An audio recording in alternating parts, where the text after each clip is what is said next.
Hmm. Hmm. Hmm. Hmm.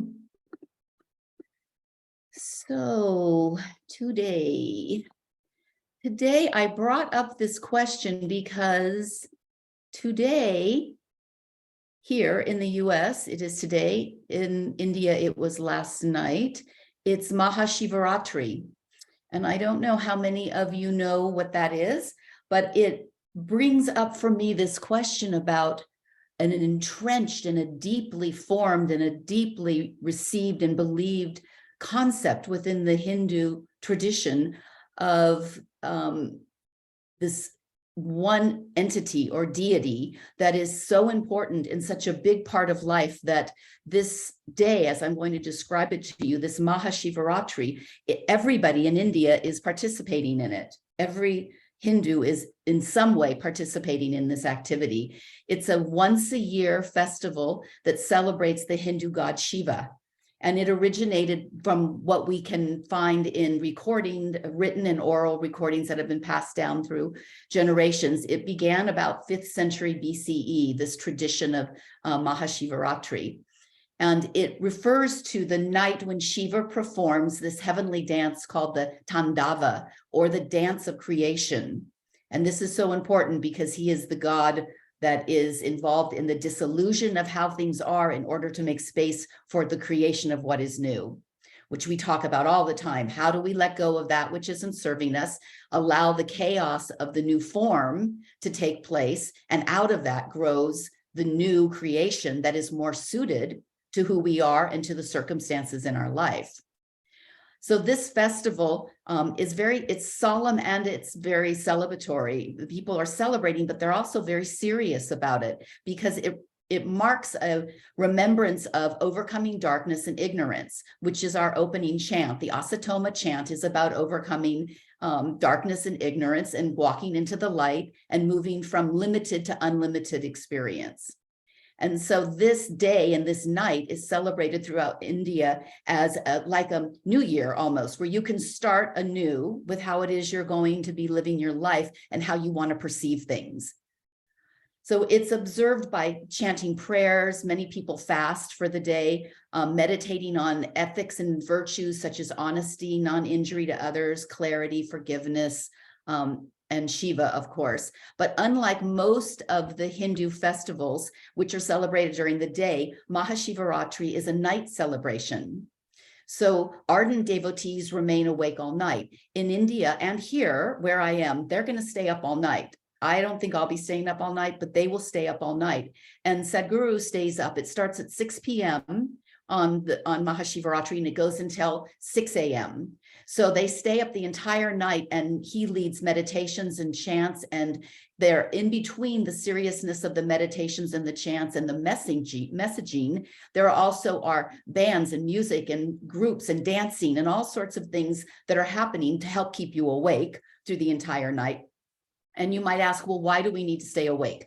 Because in the Hindu tradition, they have been taught that when you stand erect or sit erect, it leaves your spine in one long delineation so that the divine can come in through your crown chakra and move through your spinal cord and come down into your sit bone, which is the seat of the chakras. And so if you lie down, it does the same thing won't happen. You have to be sitting up or standing. So they will absolutely sit up or stand for the entire night. In India, the temples open the whole night. All the temples are open. So the devotees will listen to Sadhguru for a while. He gets about 500,000 people come to this in India at our ashram. Just at the ashram. That's just for people that come in to be with him for the night. It's like he has like a catwalk down the middle of all of these people, and he walks, a quarter of a mile down, and he's, doing whatever he's doing with people and visiting with them as he passes through. But it is a huge gathering in South India. It's big throughout, but really big in South India. So who is Shiva? Why all this commotion about Shiva? I am going to try to share with you a picture of him. Let's stop another sound share. Yes, I'm going to say continue. Desktop. Let's see. Usually City does the sharing, so I'm not as good at sharing as she is. Okay, so this is Shiva. And Shiva is generally depicted, so many of the Indian, when you see the icons and you see how they're shown, they're depicted in these very artistic manner. But just to show you some of the important things that are always with him. So when you see him, you will know that it is Shiva in either a picture or in some kind of an artwork or something. He's generally shown with, you'll see on his left side, on our right, is a little drum, a small drum that's sitting right next to his foot. And that is the music that he plays and chants to create. So he creates the universe out of sound. So Lydia, you should appreciate this. This is his, he understands the intricacies of sound as in the manifestation. So he always has one of these little drums with him. He'll always have a cobra around his neck because it represents letting go of the ego. And his teachings are about letting go of the ego. He has a sliver of a moon, a crescent moon on his right side. And that's always shown because that third night after the new moon is considered the night of the most auspicious night after the new moon when information comes to us. So it's a highly revered time in the astrology of the month. And he's part of that. He's very connected to the cosmos and all of the movement of the different planets and the moon and whatnot. And he's also generally shown with a bull, which is behind him in this particular photo called Nandi. That's the name for bull. And it's the protector of animals and also protector of him. So in India and others, Asian communities and countries and temples, you'll see Nandi just outside of the temple so that you have to pass Nandi in order to get into the temple. So this is his way of being protected. Also the trident, I think I got out of that, but that's okay. The trident, which is the trishul, we call it a trishul, it's the bringing together, the 3 points of bringing together all of creation, of bringing together our consciousness, our subconsciousness, and our sleep, bringing together all levels of how we are when we're awake and asleep, that the whole fullness of us. So now I have to find my way back to you. This is, okay, there you are. I have to be able to see you to know where I am. So in the Hindu pantheon of gods and goddesses, Shiva is a member of what's called the Holy Trinity or the Trimurti. And that I'm sure you've heard of. That's Brahma, which is the creator, Vishnu, the preserver, and Shiva is considered the destroyer.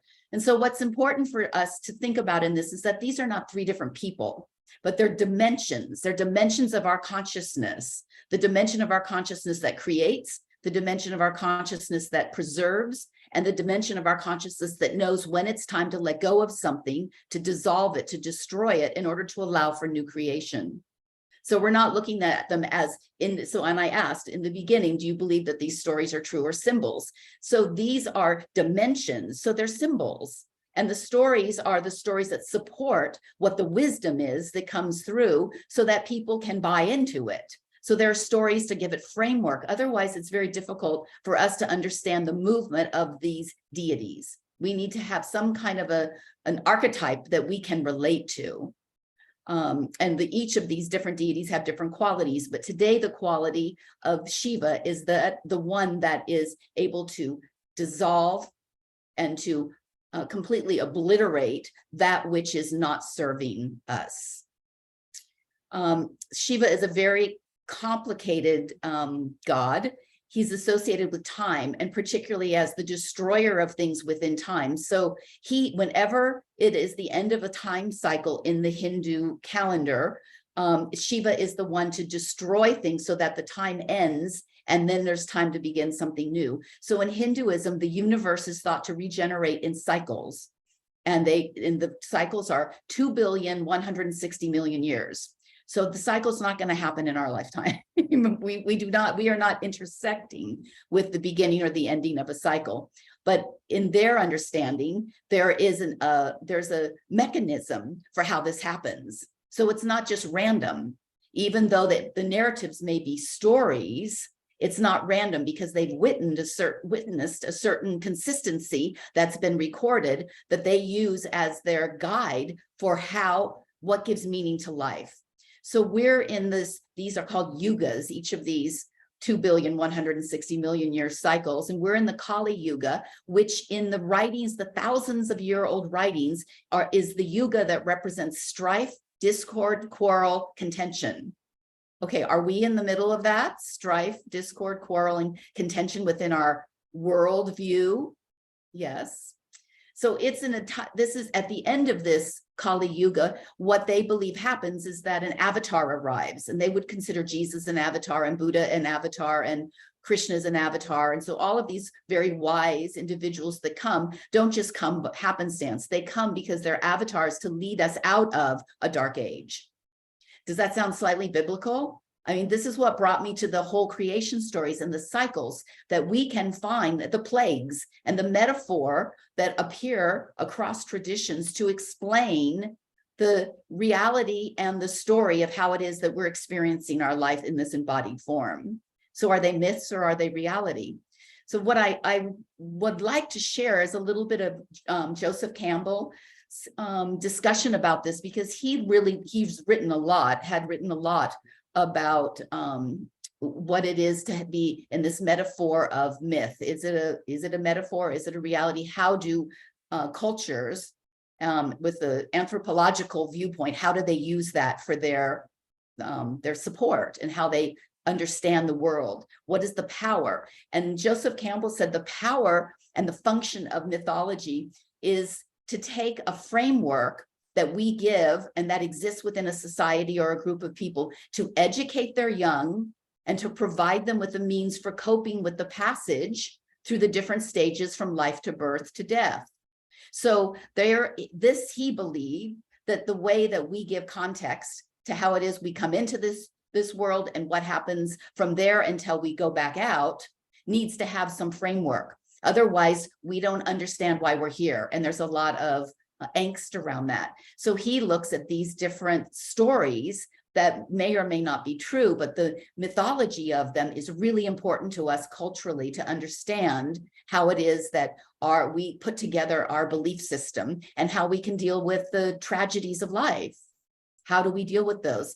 So we use temples, churches, synagogues, sanghas, shrines, all of these different gatherings of spiritually oriented individuals so that we can answer those quintessential questions. How did I get here? What's the meaning of my life? What's my dharma? Why am I here? And where do I go after I die? What happens? What happens? We're looking for markers that give us some sense of some understanding so that we can relate to something to give context to our life. So today, Mahashivrathri is it can be solemn, it can be festive, it can be whatever it is, but it is a big marker of how to live life, of giving context to the value of letting go of that which doesn't serve you, always reevaluating how it is that your life is working so that you make the changes that are necessary. You don't wait for life to change it for you. That you're attuning yourself through your practices and through your relationships and through your self-care. These are the ways that you're attuning yourself to know when shifts are important. And if we don't pay attention to these cultural stories or myths, we miss some of the potential for us to be able to connect with something that is directive. So Shiva exists as part of a structure in the Hindu family for framing life, responsibility, and ultimately the spiritual journey. So he has many, many stories that I will not tell you about all of them, but I want to tell you about one because this story is one of the well-traveled stories about Shiva and Sati. So Sati was married to Shiva. She was a princess.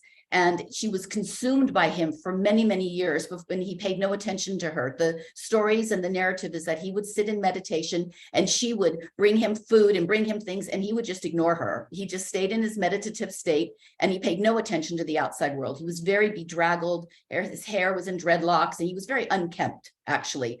But she was completely consumed by him and she wanted to be with him. She made great sacrifices and austerities to get his attention. She did many, many days of fasting and many days of chanting and years of things that she thought would appeal to him, that would make him recognize and see her. And after many years of this, he woke up out of this state he was in, and he agreed to marry her. And when he did, her father, she was a princess, her father was not at all enchanted by him. He saw him as a bedraggled, crazy guy living up in the Himalayas in some cave, and he did not want his princess daughter marrying her. So her father, Sati's father, Daksha, he had an event. He created a sacrificial ceremony at his palace, and he invited all of the gods to come except for Shiva. And he excluded Shiva. And this outraged Sati, his daughter, so much that she threw herself on the ceremonial fire and burned herself up. In India, one of the old stories that you'll hear is that Sati, that word has been taken to mean the woman who throws herself onto the fire when her husband has died. So it was an old tradition. When your husband would die, would predecease you, you would then throw yourself on the fire as he was burned, and you would burn with him. So the name came from this story, from this narrative.